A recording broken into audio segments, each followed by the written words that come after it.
Hello friends, स्वागत है आपका मेरे चैनल श्री श्याम बुटीक में। तो आज मैं पैंट कट करूंगी। तो सबसे पहले पैंट काटने के लिए हमें नाप लेना ज़रूरी है और इस तरह नाप लिख कर के रख लें जैसे मैंने लिखा है। तो फ्रेंड्स, छोटी छोटी मिस्टेक से हमारा पैंट ख़राब हो जाता है, फिटिंग अच्छी नहीं आती, पाँचे इधर उधर घूमते हैं, ऊपर चढ़ जाता है बीच में से। तो उसकी वजह से हमें बहुत भद्दा लगता है वो प्लाजो पैंट। तो ये मैंने कपड़ा लिया है, तो इसकी लंबाई मुझे रखनी है 41 इंच। तो इसमें मैं 2 इंच का निशान लगाऊंगी, मतलब डिजाइन मोहरी पे। तो ये मैंने अपनी तरफ फोल्ड कर लिया है डबल में, और जो खुली साइड है वो मेरी तरफ है और जो बंद साइड है वो अपोजिट तरफ है। तो ये मैं नीचे की तरफ लाइन अप करूँगी ताकि ये तिरछा कपड़ा निकल जाए और सीधा हो जाए। 1 इंच का मैं मार्जिन लूँगी इसमें सिलाई वगैरह के लिए। मार्जिन के ऊपर से मैं सही निशान लगाऊंगी जो मुझे साइज रखना है कटिंग करने के लिए। तो उसमें मैं 2 इंच घटा दूंगी। तो मुझे 39 इंच पे निशान लगाना है और ये किनारी हम अलग कर देंगे ताकि ये हमारी सिलाई में ना आए, क्योंकि किनारी की वजह से हमारा जो पैंट है वो ख़राब हो जाता है, खिंचाव आने लगता है, तो अच्छा नहीं लगता। तो ये मैं 39 इंच पर लंबाई का निशान लगा लेती हूँ इस तरह से यहाँ पर। और जो हमारी हिप का साइज है उसका चौथाई भाग हम कमर का निशान लगाएंगे।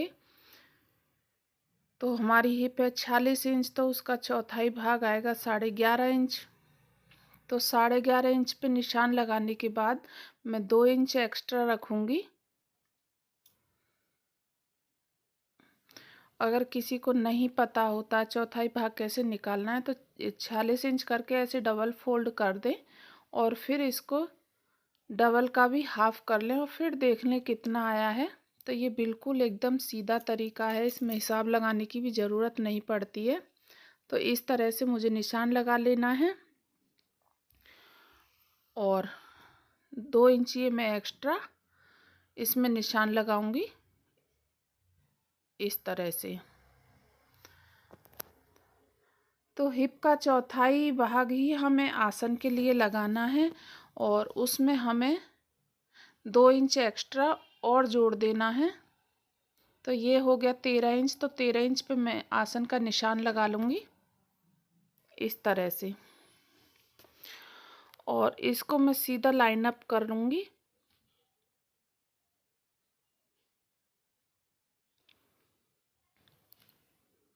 स्केल की सहायता से इसे हम लाइन अप कर लेंगे इस तरह से।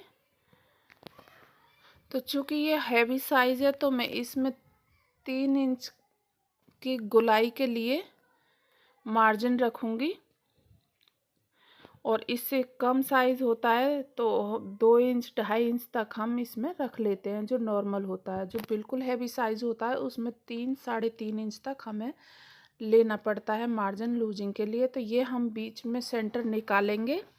तो सेंटर हम कैसे निकालेंगे, देखो इसकी थाई का नाप लेंगे, थाई का आधा करेंगे। तो थाई है इसकी 26 इंच, तो आधा हो गया 13। तो जो हमने ये 3 इंच लूजिंग के लिए रखा है इसके लगा कर के हम बीचों बीच में निशान लगा लेंगे ये इस तरह से। तो ये बीचों बीच में हमने निशान लगा लिया है सेंटर का, और घुटने का लगाएंगे। जो हमारा नाप है उसका आधा कर लेंगे, तो वो हमने घुटने का लगा लिया है। तो इधर से मैं माप के देखूंगी तो 8 इंच पे निशान आ रहा है।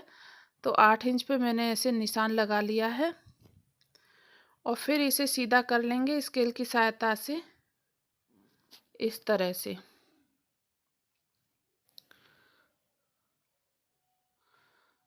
तो इसकी मोहरी है 15 इंच। तो 15 का आधा 3.25, तो मैं 3.25 इंच पे सेंटर के निशान से इधर की तरफ लगाऊंगी और 3.25 इंच पे दूसरी तरफ इस तरह से।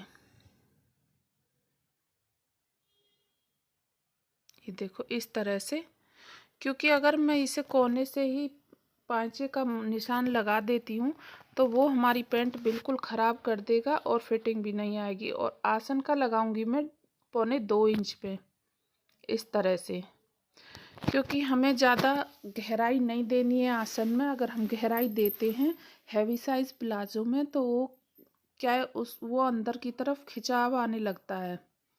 तो इस तरह से हमें गोलाई देनी है। कुछ क्या करते हैं, यहाँ कोने से ही गोलाई दे देते हैं, तो उसकी वजह से क्या है, वो प्लाजो के दोनों तरफ से ये पाँचे खींचने लगते हैं ऊपर की तरफ, तो वो बहुत ही भद्दा सा लगता है।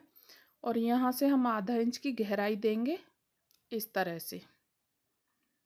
तो ये हमारा हो गया आसन का काम पूरा। और अब हम लेंगे ये फट्टी और इस तरह से रखेंगे और लाइन ड्रॉ कर देंगे और इसे पलटते हुए दूसरी तरफ इस तरह से और सीधी लाइन ड्रॉ कर देंगे ये इस तरह से। और ये जो है इसे हम थोड़ी सी गोलाई देते हुए ऊपर की तरफ निशान लगा देंगे, नहीं तो इस तरह से नुक निकली अच्छी नहीं लगती है, वो ही हमारे उसकी सेटिंग बिगाड़ देती है।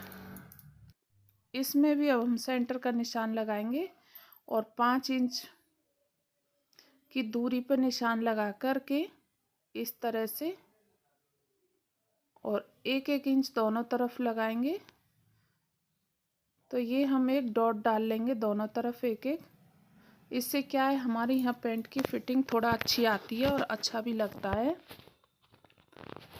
तो ये इस तरह से अगर हम कटिंग करेंगे तो ना तो हमारा प्लाजो खींचेगा, ना मोहरी घूमेगी, ना कुछ होगा, इसमें कोई कन्फ्यूजन नहीं होगी। अगर हम ये पाँचे शुरू से ही निकालेंगे, जैसे हमने ये कमर का निशान लगाया है, इस तरह से अगर हम पाँचे का निशान लगाते हैं तो उससे हमारा प्लाजो बिल्कुल ही ख़राब हो जाता है। वो ना तो पैंट में रहेगा ना सलवार में।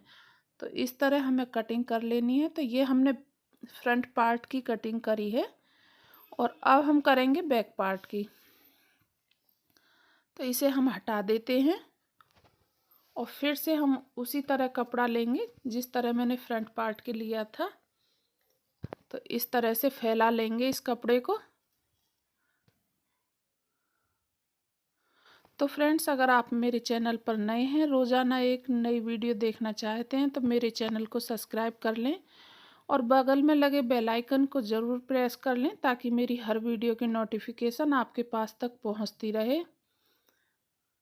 तो इस तरह से हमने किनारी छोड़ते हुए फ्रंट पार्ट को बिछा लिया है।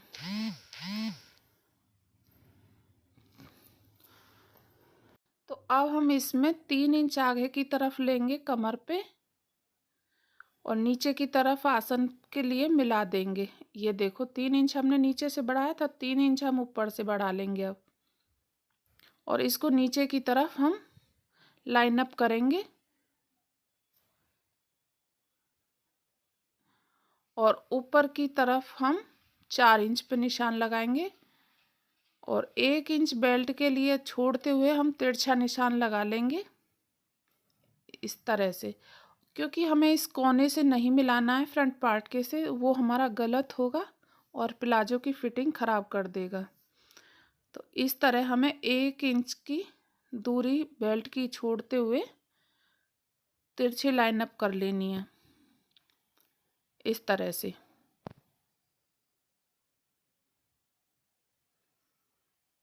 तो ये हम फ्रंट पार्ट इस तरह ध्यान से देखना इसको। और 2 इंच हम आगे की तरफ गुलाई के लिए बढ़ा के और इसमें भी 1.5 इंच की गुलाई देंगे इस तरह से। तो ये एक्स्ट्रा चौक चल गया है, ये निशान नहीं है। और नीचे से हम पाँचे से 1 इंच की वो एक्स्ट्रा करके और सेब पट्टी से इस तरह निशान लगा लेंगे। तो ये हमारे फ्रंट पार्ट का निशान लग गया है। ये देखो, अगर आप इस तरह से प्लाजो पैंट कटिंग करेंगे तो बहुत ही अच्छी फिटिंग आएगी और बहुत ही परफेक्ट पैंट बनेगी हमारी, चाहे कोई भी साइज़ हो, एकदम परफेक्ट बनती। और ये हम अंदर की तरफ आधा इंच की गुलाई, थोड़ी सी हल्की सी गुलाई देंगे और इसकी हम कटिंग कर लेंगे। तो फ्रेंड्स, आपको मेरी प्लाजो पैंट की कटिंग कैसी लगी कमेंट बॉक्स में ज़रूर बताएं। अगर चैनल सब्सक्राइब नहीं किया है तो सब्सक्राइब कर लें और बगल में लगे बेल आइकन को प्रेस ज़रूर कर लें ताकि मेरी हर वीडियो की नोटिफिकेशन आपके पास सबसे पहले पहुंचती रहे। और मुझे बताएं ज़रूर कि आपको मेरी बताई हुई कटिंग या स्टिचिंग कैसी लगती है और आप क्या सीखना चाहते हैं। मैं उसी की कटिंग आपको बताऊंगी और सिलाई भी।